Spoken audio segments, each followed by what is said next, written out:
Hello दोस्तों, welcome back to my channel. वैसे मैं बता दूं, मेरा नाम नवनीत सिंह ठाकुर है। आज की इस वीडियो में लेके आया हूं हिंदी की सबसे ज़्यादा पूछी जाने वाली व्याख्या। ये आपको बोर्ड एग्जाम में हूबहू मिलेगी। मैं आपको प्रूफ दिखाता हूं।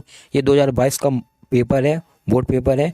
मैं आपको दिखा देता हूँ। 70 में से 64 नंबर का फंसा था। देखिए, स्टूडेंट खुद लिख रखा है। मैं आपको दिखा देता हूँ। ये व्याख्या उसमें आई थी, ऐसे आपकी पूछी जाएगी। तो मैं दिखाता हूँ आपको।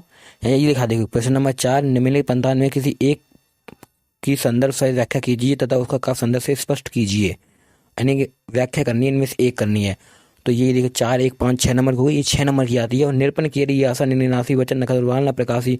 देखिए, यही व्याख्या कितनी इंपॉर्टेंट है। ये बोर्ड में आई है तो समझ लीजिए, यही व्याख्या बोर्ड में आएगी। 100% ऐसी व्याख्या आएगी। ठीक है, तो मैं आपको इसका हिंदी अनुवाद बताऊंगा।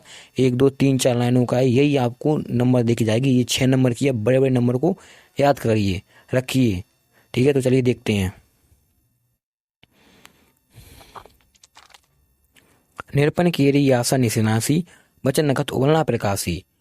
महन मभी कुमद सुचाने कपटे भूल उलक लुकाने बहे बसोक कुमुनि देवा बरसई सुमन जाने सेवा गुरुपद बिंदु सहित अनुरागा राम मुनि ही सबाई सुमांगा सहजई चले चले जगत स्वामी मत मंजर कुंजर स्वामी। यानी कि अब हमें जो पढ़ लिया हमने, अब इसकी हम व्याख्या करेंगे। यानी पहले प्रसंग प्रसंग डाल दिया मैंने, कुछ भी प्रसंग डाली, संदर्भ डाल दी। बात ये की है। तो धनुष वंश के अवसर पर अपने गुरु विश्वामित्र के साथ श्री राम और लक्ष्मण जनकपुरी की सभा में, यानी जनकपुरी जहाँ सीता जी का विवाह हो रहा था, उपस्थित हैं। कई राजाएं धनुष को हिला नहीं सके। यानी कई जो राजा हैं वो धनुष को हिला नहीं सके। तभी राम जी मंच पर पहुंचते हैं। तभी राम जी उस धनुष को उठाने जाते हैं। उसी चरित्र का वर्णन किया गया है, उसी लीला का वर्णन किया गया है, बस। तो आपको ऐसा ही लिखना है। अब मैं लिख देता हूँ संदर्भ। संदर्भ यानी कहाँ से लिया है, इसके लिखा कौन है। तो संदर्भ प्रस्तुत पद्यांश हमारी पाठ्य पुस्तक हिंदी के धनुष भंग नामक पाठ से लिया गया है, जिसके रचयिता तुलसीदास जी हैं। आपको ऐसे ही लिखना है, डॉट डॉट जरूर कर देना है, क्योंकि ये मोस्ट इंपॉर्टेंट है। ये 2-2 नंबर का आता है सब। ठीक है, 1 नंबर का ये काव्य सौंदर्य होगा। ये आपको सब लिखना है, सारा लिखना है, तभी आपको 6 नंबर पक्के मिलेंगे। ठीक है, चलिए अब इसकी हम व्याख्या देखेंगे। अब तुलसीदास जी कहते हैं कि राजाओं की आशा की रात्रि समाप्त हो गई। यानी जो राजाओं की जो आशा की जो रात्रि है वो समाप्त हो गई है। यानी उनकी बल्कि बिल्कुल आशा नहीं बची है। उनके वचन के तारों का चमकना बंद हो गया है। बल्कि जो उन्होंने वचन दिए थे, वचन अब काम नहीं कर रहे हैं। वो चुपचाप बैठ गए हैं, वो मौन हो गए हैं, वो अब शांति से बैठ गए हैं। ठीक है, अभिमानी राजा संकुचित हो गए। यानी जो घमंडी राजा हैं वो संकुचन हिचकिचाने लगे। और कपटी राजा के उल्लू छिप गए। और जो बेकार राजा थे, छल वाले राजा थे, वो आराम से चुपचाप बैठ गए।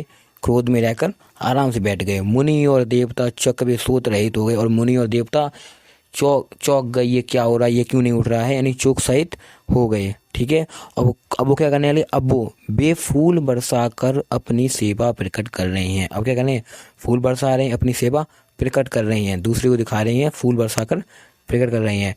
प्रेम सहित यानी प्रेम के साथ गुरु की चरणों की वंदना करके, यानी गुरु की चरणों की छूकर श्री रामचंद्र जी ने मुनियों से आज्ञा मांगी। यानी श्री रामचंद्र भगवान जी ने मुनियों से आज्ञा मांगी। ठीक है, यानी मुझे आज्ञा दो, मैं इस धनुष को उठा सकूं। उन्होंने ऐसा कहा। तो समस्त जगत के स्वामी, यानी सारे जगत के स्वामी, समस्त जगत के स्वामी श्री राम जी सुंदर मत वाले श्रेष्ठ हाथी की सी चाल से स्वाभाविक होकर चले। यानी कि समस्त जग के स्वामी, तीनों लोगों के स्वामी हाथी जैसी चाल चले। यानी हाथी की स्वाभाविक चाल होती है, एकदम धीमे धीमे चाल चले, मंद मंद गति से। तो आपको ऐसी ही व्याख्या लिखनी है। अगर आपने ऐसी व्याख्या लिख दी तो आपके 6 नंबर 100% कन्फर्म हो जाएंगे।